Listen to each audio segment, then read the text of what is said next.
Continuando então nossa conversa sobre casamento, Simval. É comum, né? Disney ou cultura pop, isso sempre vai ter. Acho que na nossa cultura, né? Sempre vai ter no sentido de... Em vários lugares a gente acha o conceito que a gente pode falar de alma gêmea, né? Quando fala sobre casamento, sobre relacionamentos amorosos... vem essa ideia de alma gêmea, né? Como que a gente conseguiria, talvez, definir um pouco melhor isso? Até porque, às vezes, fica mais no subconsciente, alguma coisa que a gente nem percebe tanto, né? O que seria essa pegada de alma gêmea aí? Então, a gente vê... a alma gêmea é a expectativa que não se dá na realidade. Certo. Então, a gente tem essas coisas que tem a ver até com aquilo que que faz parte do mito, do mito do casamento. A alma gêmea é parte do mito do casamento. Uhum.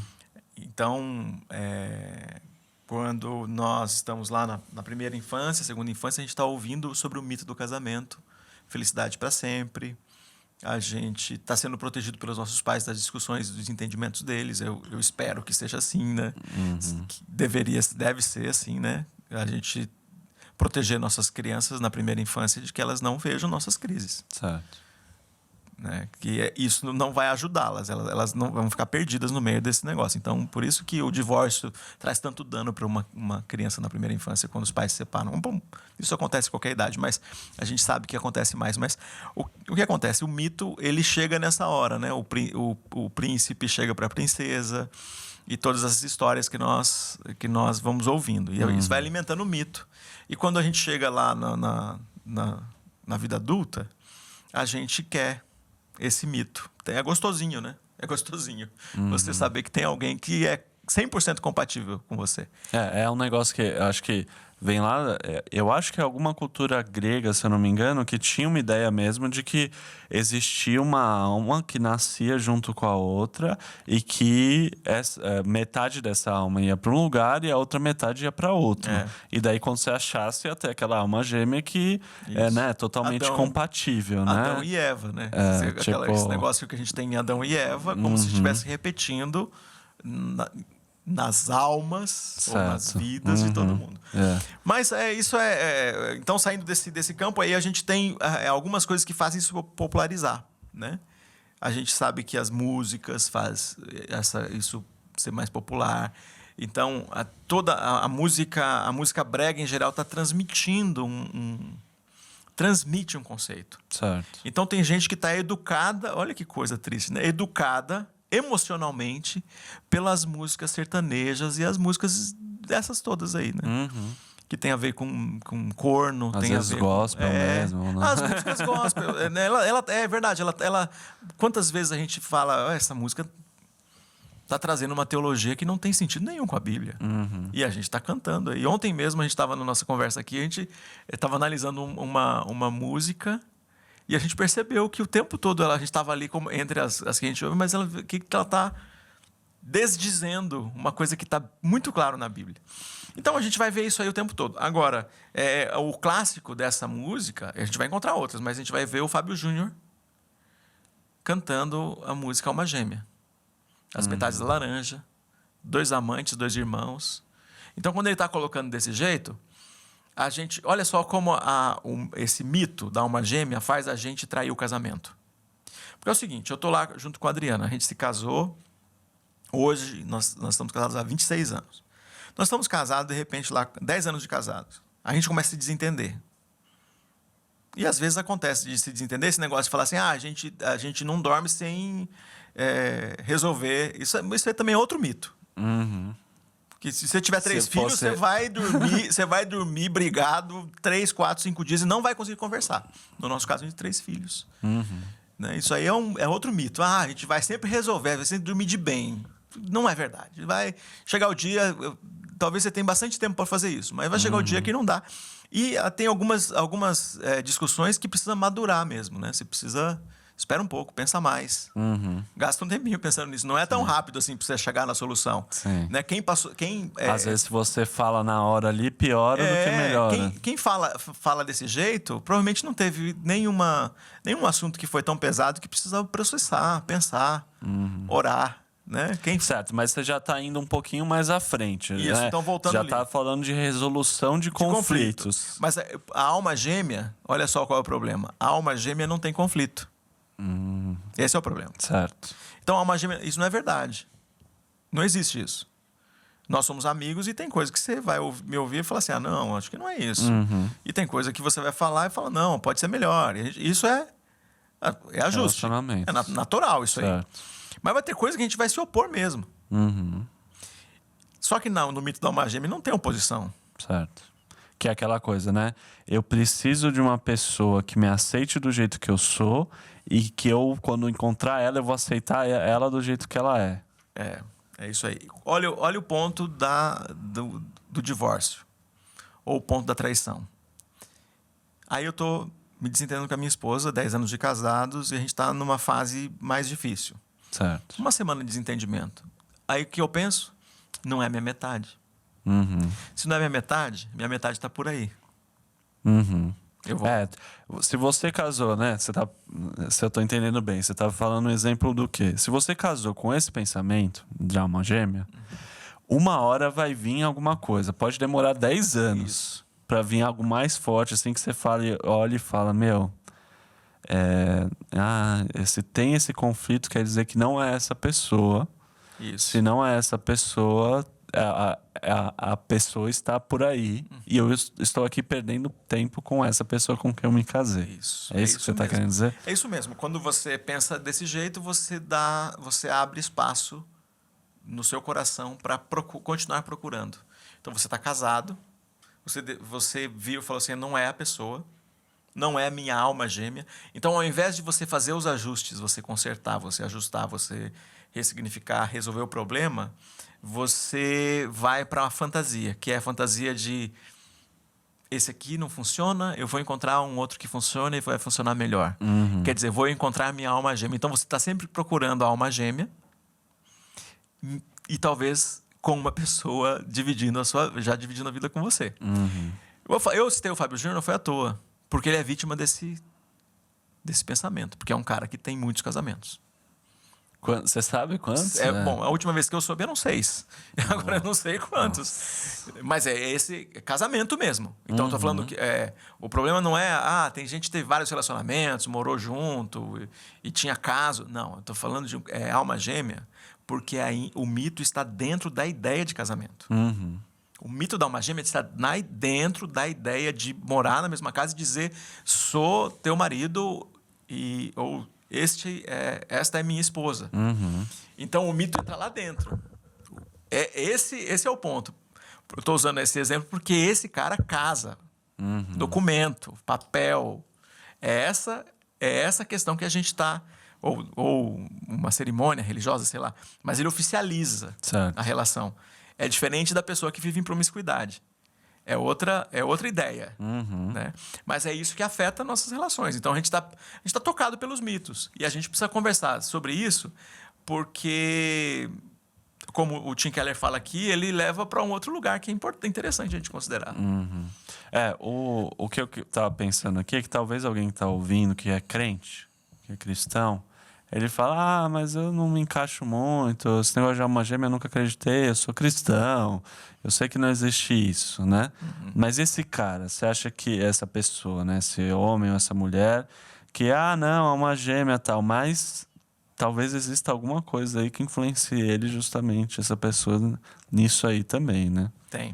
Aqui na igreja cristã, a gente não tem, a gente facilmente consegue, quase todo mundo, não sei se quase todo mundo, mas facilmente refuta a ideia da metade da laranja, da alma gêmea. Certo.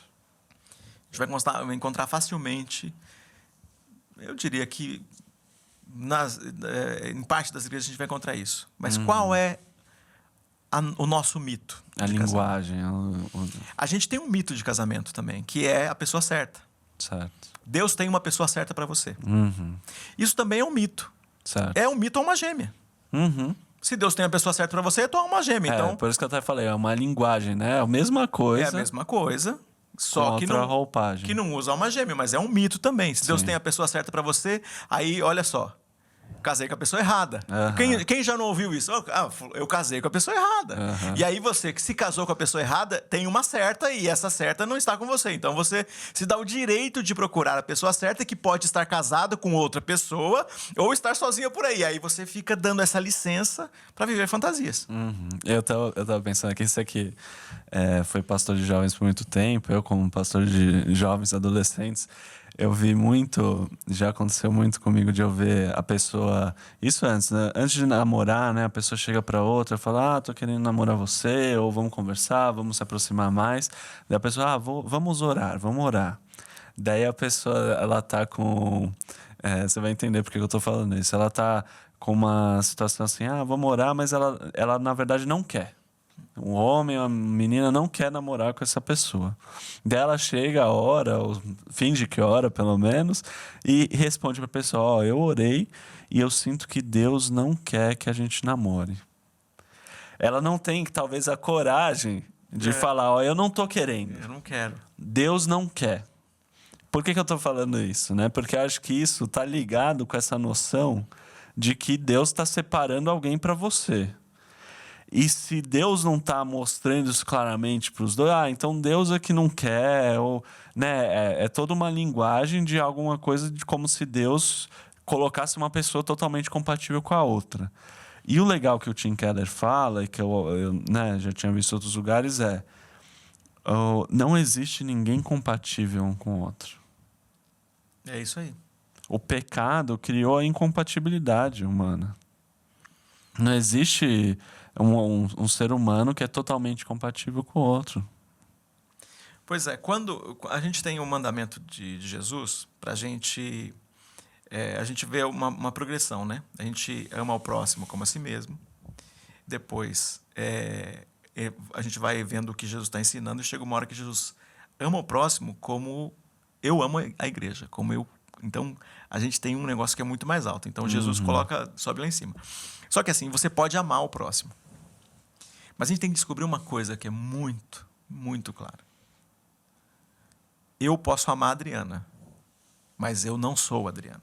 E a Adriana não é. Ela não é o Simval. Ela não é o Júnior. Então, o que acontece? Parece que são duas pessoas, né? Simval Júnior, ela me chama de Júnior. Eu precisei falar disso. Mas o que acontece é que quando a gente fala que a gente ama, e quando eu digo que a amo e ela diz que me ama, é como se ela fosse eu. E aí tem coisas que ela tem que fazer porque é assim.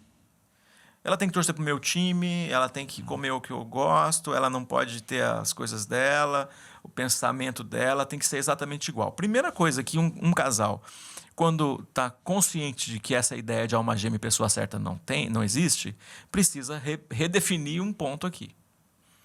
É que nós discordamos. Ou a gente concorda que a gente discorda, ou a gente não vai dar certo nunca.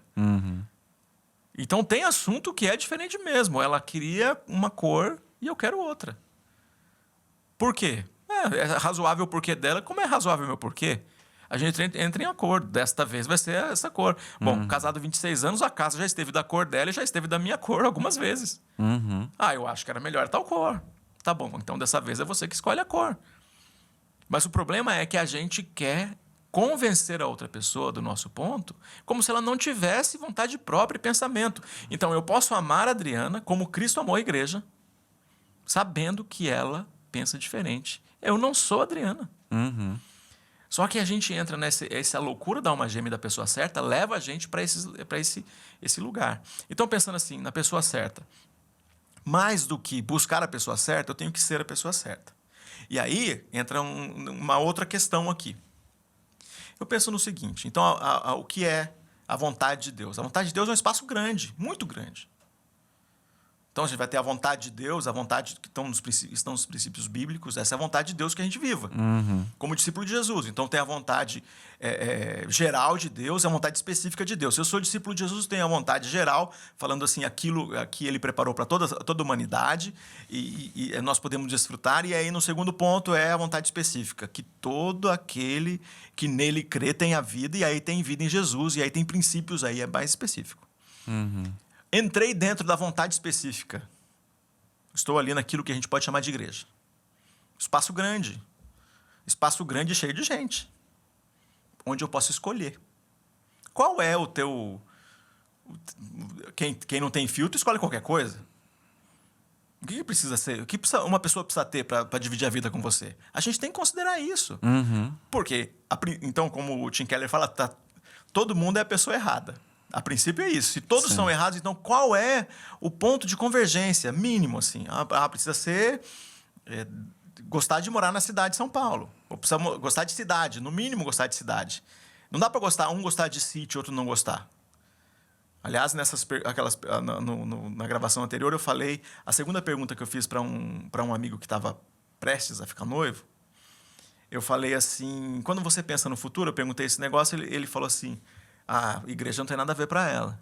Aí eu fiz a segunda pergunta. Quando vocês pensam onde vocês vão viver? Quando você pensa assim, o lugar ideal para a gente viver...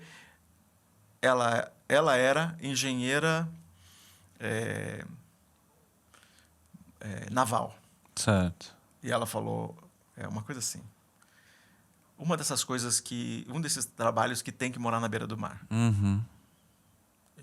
E ele, completamente urbano. Ele, engenheiro, outra coisa. Onde você pensa que é o lugar ideal para você morar? Falei, numa cidade que nem essa, ou em qualquer lugar do mundo, uma cidade grande que nem a nossa. Eu falei, e ela? Aí ele fez assim. Qual é o problema que a gente tem aqui? Se é uma divisão de jornada, quem é que vai abrir mão? O que eu estava vendo, eu estava perguntando para ele, porque eu não sabia o que estava acontecendo. Ele estava abrindo mão de tudo. Daqui a pouco ele ia ter que trocar de nome. Mas, sério, você está falando... nesse caso, não tem solução, por exemplo? Não tem solução, é o acordo. Certo. Mas só que, como é que você vai esperar casar para fazer acordo? Vai ser mais difícil. Tem que conversar antes. A gente precisa conversar antes, porque tem algumas coisas que a pessoa sonhou, ou planejou a vida toda para viver, e como que isso vai ser? Né? Tem algumas coisas que você vai abrir mão, e você fala, nos próximos 10 anos a gente pode não fazer isso, mas eu quero fazer. Eu tô pensando aqui em outra situação que ele até fala no livro, Tim Keller, que é as pessoas, às vezes, elas podem sentir como se elas estivessem... A gente até falou isso um pouco. Como se elas estivessem casando a pessoa perfeita. Às vezes, os dois falam assim... não, a gente quer morar em tal lugar. A gente gosta de tal coisa. Tudo muito parecido.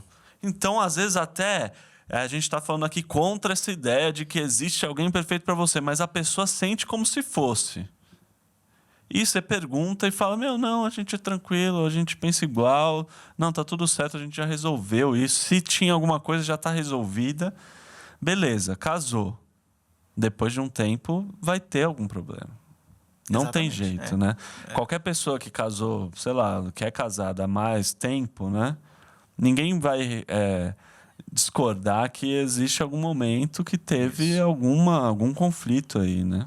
Bom, ser bem casado, não é só ser casado. Qualquer coisa. Para fazer minimamente bem. Para fazer muito bem, então, dá trabalho. Então, querendo andar junto, dá trabalho. Então, eu quero viver casado, dá trabalho. Ser pai presente, dá trabalho. Ser amigo, dá trabalho. Então, a gente fica pensando que tem coisa que não dá trabalho. E o mito da alma gêmea faz isso. Não vai dar trabalho nenhum. A gente não vai ter trabalho nenhum. Sim. Vai ter ajuste. O jeito que você cuida das suas roupas é incompatível com o jeito que o outro cuida das roupas. Você vai precisar chegar num acordo de coisas mínimas. Gente, é grave a ideia de que a alma gêmea é um mito gravíssimo. É um ataque ao casamento, porque ela vai desde do jeito que você arruma a sua gaveta até as coisas maiores, que tem a ver com ter ou não carro. Olha só, o tipo de comida que você come. Né? O namoro serve para isso. Olha só, é ou não incompatível? Imagina assim, tem um casal, ele vegano e ela não tem problema nenhum com nenhuma dieta. Não tem uma incompatibilidade aqui? É claro que tem. Quem é que vai cozinhar a mesma panela? Para quem é vegano, a mesma panela que você cozinha um tipo de coisa, não dá para cozinhar outra. Então, se a gente não olha para esse tipo de coisa, a gente está sendo muito infantil no relacionamento. Então, a gente tem que olhar para essas coisas. Então, falar assim, Deus tem a pessoa certa. mito da alma gêmea. Porque essas diferenças, no final das contas, mostram uma incompatibilidade de jornada. Então, ou fulano... fica tão impessoal, né? Ou a pessoa considera que dá para abrir mão disso e daquilo, dá para ter naquele fogão 2 tipos de comida sendo feita, você vai aguentar, né? Porque os que são radicais de dieta, você vai aguentar aquele tipo de comida que você falou mal durante anos da sua vida. Ou seus filhos comendo Exatamente, isso depois. Então, essas coisas a gente não fala. E por não falar, a gente encontra uma incompatibilidade que parece irreconciliável lá na frente. Certo. Simval, até aqui a gente meio que... A gente está dando um choque assim, na pessoa para tentar mostrar que talvez ela está com essa perspectiva de existe alguém certo e tal, e isso é um problema. Beleza. Talvez eu fico só com receio de a gente tá, tipo, jogando um peso muito grande no casamento e sem deixar de falar algumas coisas boas, né? E o Keller até fala que, o casamento, né, ele é uma união que a própria Bíblia coloca, né, uma união profunda e que é a maior união entre 2 seres humanos que existe na face da Terra, né? E vários pontos positivos, assim, né, sobre tanto de enfrentar dificuldades, né? Quando o casal tá junto ali, o casamento tá bem, o casal ali consegue lidar com desafios tão grandes que talvez solteiros não conseguiriam. Questões de disciplina pessoal, responsabilidades e outras coisas. E eu pensei até da gente ler, na verdade, um trecho lá de Efésios, Efésios 5, onde Paulo fala sobre casamento, e daí começar a falar... tanto ler o trecho e falar sobre ele, mas também falar esse aspecto, digamos, positivo até, né? Sim, sim. Não sei se você concorda que às vezes a gente quer dar um choque e às vezes parece não falar uma coisa positiva, assim, né? Sim, acontece muito, muito. Lá em Efésios 5, do 31 ao 33, Paulo fala assim: por essa razão, o homem deixará pai e mãe e se unirá à sua mulher, e os 2 se tornarão uma só carne. É o trecho lá de Gênesis que ele está citando. Este é um mistério profundo. Refiro-me, porém, a Cristo e à Igreja. Portanto, cada um de vocês também ame sua mulher como a si mesmo, e a mulher trate o marido com todo o respeito. Paulo, ele lá em Efésios, né, é uma carta bem... escatológica, no sentido de que ele está falando coisas sobre, né, o fim dos tempos e mostrando, né, essa união entre Cristo de uma forma espiritual com a igreja aqui e com Deus em toda a criação, várias coisas nesse aspecto, e ele usa o casamento também nisso. E falando, o casamento, a união entre o homem e a mulher, ela representa a união de Cristo e a igreja. E esse é um mistério, né, gigante, que quando eu vi o N.T. Wright falar sobre isso, para mim abriu minha mente, que é o seguinte, né? Não é que, olhando para o casamento hoje entre homem e mulher, Deus chegou e falou, isso daí vai ser igual, quando Cristo veio vai ser igual o que vai acontecer. Não, desde lá de trás, segundo o que a Bíblia ensina, você não precisa acreditar nisso, mas desde lá de trás, o que estava colocado essa união ela representa um pouquinho o que vai acontecer verdadeiramente lá na frente. Ou seja, é uma união que da redenção de toda a criação e do mundo, né?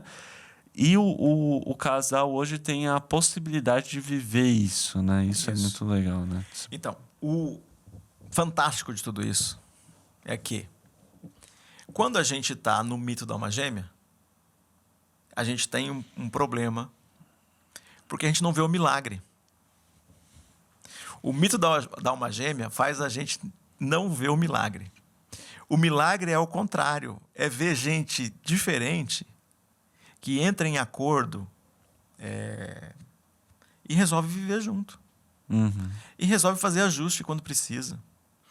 Então, saber que somos diferentes, saber que a gente tem origem e histórico diferente, e mesmo sabendo que essas diferenças têm o potencial de fazer com que a gente viva sozinho para sempre ou se separe no futuro, a gente fala, a gente vai correr esse risco.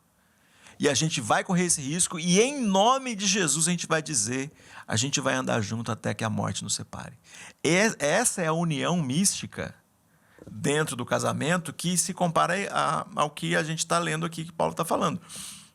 Sei que é diferente. Sei que a gente tem muitas diferenças. Eu conheço cada uma delas. A gente vai lidar com todas elas quando elas aparecerem. Mas em nome de Jesus, a gente vai mudar o que precisar ser mudado. Então, a gente vai fazer... O que acontece no texto aqui, ele está falando de duas coisas. Tão comum no texto é pensar assim... Uma coisa que é tão natural, né? Vamos dizer aqui que seria assim... mulheres amem os seus maridos e homens respeitem as suas mulheres. Então, a gente fala que a gente está falando da mesma moeda e dos dois lados dela. Mas a gente pode falar assim, mas é tão natural do coração feminino o amor. A gente vê na mulher mais essa coisa maternal, essa coisa que está nela, da natureza feminina o amor. Mas a ela é dito outra coisa que não é comum a ela. O respeito em relação ao marido. E é dito ao homem, ame. Mas aquele homem que ama, porque quem é mais duro e mais duro a ponto de ser resistente a mudanças, me parece muito mais, talvez porque eu sou homem, me parece muito mais ao comportamento masculino. De ser mais resistente às mudanças. Certo. Mas amar nos faz mudar. Então, quem ama é capaz de controlar aquele mau humor matutino, aquele mau humor constante, refazer aquele comportamento, redefinir prioridades. Quem ama faz isso. Quem não ama, infelizmente, está em outro ponto. Agora, quando a gente está olhando para essa natureza, está falando assim, olha... falando da desconstrução que a gente fez antes, né? Olha o tamanho das diferenças. Mas se você amar a tua esposa, essas diferenças vão ficar em outro lugar. Você vai lidar com cada uma delas e você vai conseguir resolver. Olha só, falando só da questão de decisão pessoal. Mas se eu coloco aqui o elemento divino, que é Jesus, aquilo que a gente faz em nome de Jesus, aí a gente está falando de uma transformação. E desses casamentos que, glória a Deus, consigo dizer hoje, né? Eu não esperava isso. Né? Lá nos primeiros 2 ou 3 anos, nas nossas crises lá, eu não esperava isso. Né? No momento que a Adriana fala que achou que a crise não era tão grande assim. Mas para mim era. De eu achar que não ia dar para continuar. Certo. Mas naquele momento eu não achava isso. Mas hoje eu... olhando e sabendo que eu sou um dos casamentos mais antigos que eu mesmo conheço, então eu já sou um desses, então eu fico mais tranquilo de falar assim, funciona. O Tim Keller até ele cita isso de que estatística não é nem algo cristão, que os casamentos que pensam em terminar, aqueles que tem os que terminam, mas por não estarem felizes, os que permanecem juntos em até 3 anos, eles vão estar felizes de uma forma que eles nem olhavam para trás e falavam, por que a gente, né? Que bom que a gente continuou. Então, muitas vezes, a infelicidade ali, e talvez muito por essa cultura da alma gêmea, falar, não, então, não, se estou infeliz, significa que não é para eu ser casado, né? Que junta esse o mito da alma gêmea com a individualidade, né? Esse individualismo de o eu estar acima de tudo e aquela coisa. Mas se eles superam tudo isso e permanecem juntos, 80%, sei lá qual é a porcentagem que ele fala, eles se tornam felizes depois de um tempo, né? É isso aí.